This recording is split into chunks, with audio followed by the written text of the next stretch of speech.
ভাই আমার treasure এনএফটিতে reservation বারবার ফেল হচ্ছে, এখন আমি কি করব? বন্ধুরা, এই কোয়েশ্চেনটা আমাকে প্রতিনিয়ত অনেকেই করে যাচ্ছে, তাই ভাবলাম এর ওপরে ডিটেলসে একটা ভিডিও নিয়ে আসবো। আজকের এই ভিডিওতে আমি আপনাদের বলবো যে রিজার্ভেশন কেন ফেল হয়। সো যে সমস্ত বন্ধুরা নতুন যুক্ত হতে চাচ্ছ কিংবা যারা অলরেডি এই প্ল্যাটফর্মে কাজ করছো দীর্ঘদিন ধরে, তাদের জন্য কিন্তু খুবই গুরুত্বপূর্ণ ভিডিও এটা। রিকোয়েস্ট থাকলেও ভিডিওটা সম্পূর্ণ দেখবেন।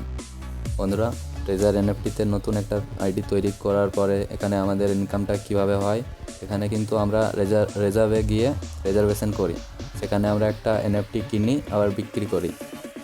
তো তারপরে যে প্রফিটটা আসে সেখান থেকে কিন্তু 70% কোম্পানি নিয়ে নেয়, 30% আমাদেরকে দেয়।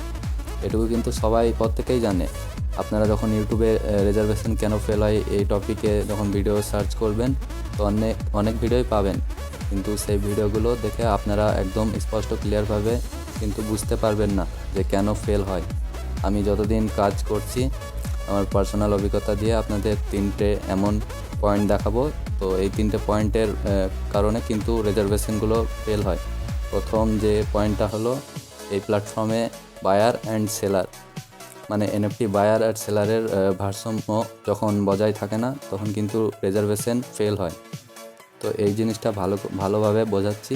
আপনারা যখন ইনকামের জন্য রিজার্ভেশন করেন তখন প্রথমে আপনাকে বাই করতে হয়, মানে আপনাকে একটা এনএফটি কিনতে হয় আপনার অ্যাকাউন্টে যে ডলার থাকে সেটা দিয়ে।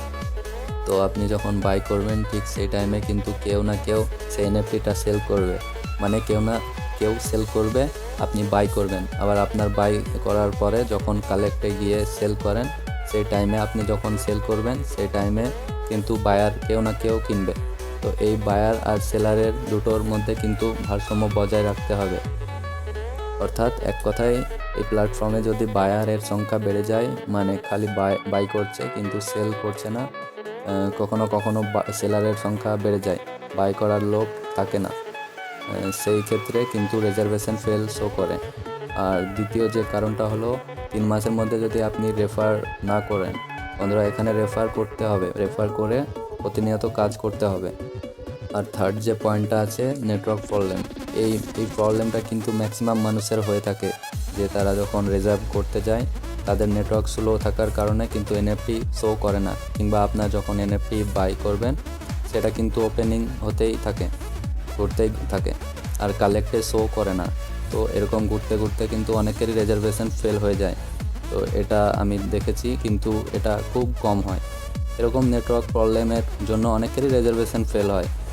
তো বন্ধুরা, একটা জিনিস মাথায় রাখবেন যে 3টে পয়েন্ট বললাম, এই 3টে পয়েন্ট যদি আপনারা ঠিকঠাক কন্ট্রোল করতে পারেন তাহলে কিন্তু আপনার রিজার্ভেশন ফেল হবে না।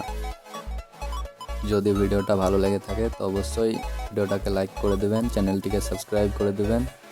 ট্রেজার এনএফটি রিলেটেড কোনো ভিডিও পেতে আমার চ্যানেলটিকে সাবস্ক্রাইব করে অবশ্যই বেল আইকনটি প্রেস করে রাখবেন।